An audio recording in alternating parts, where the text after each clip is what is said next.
Hey, so I thought we would talk some little bit of reality about being the witch in the woods. Because I see a lot of people romanticize it a whole lot. And that's cool. But I think we need some reality checks along with that. First of all, your internet.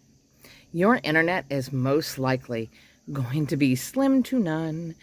You're going to end up with a company that probably doesn't care very much. It's a smaller company, family company, whatever. And your internet speeds are going to go up and down.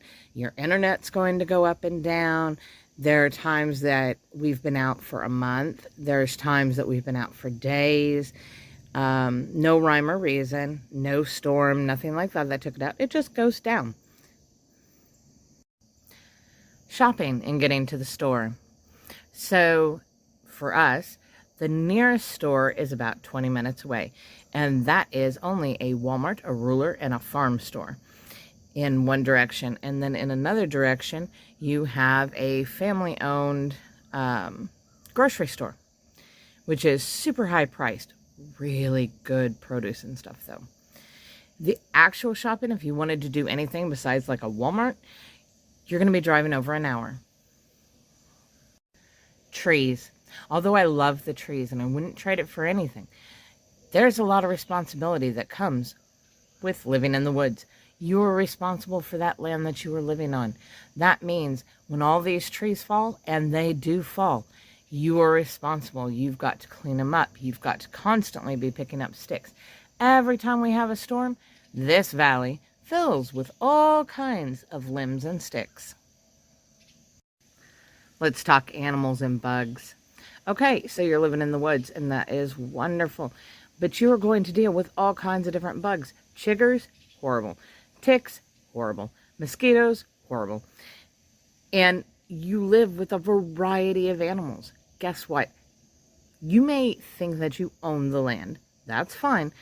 But you also share it with all these things, which means you are responsible to be conscious about what you're doing all the time on the land and how it's going to affect the ecosystem and all of the things living within that ecosystem.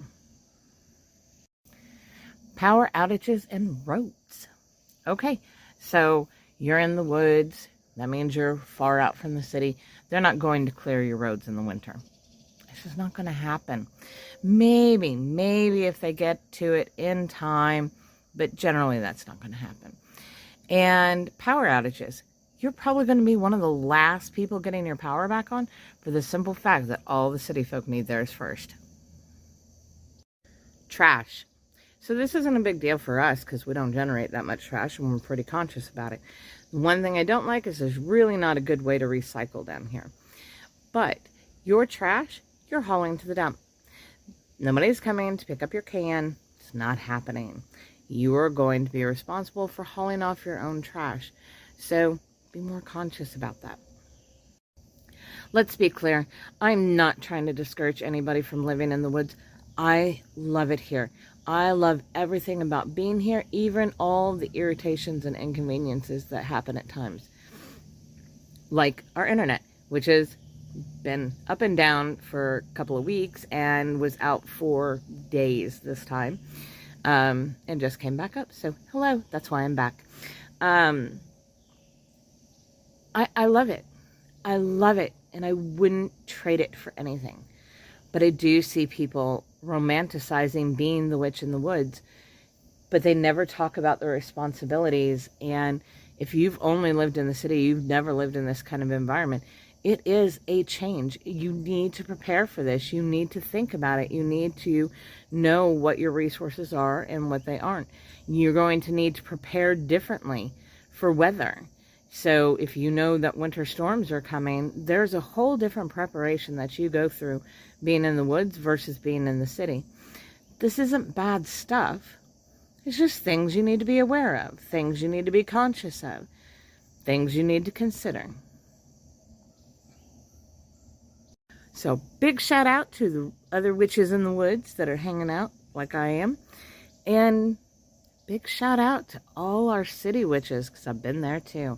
And there's amazing things that you can still do as a city witch, even if you aren't out into the woods.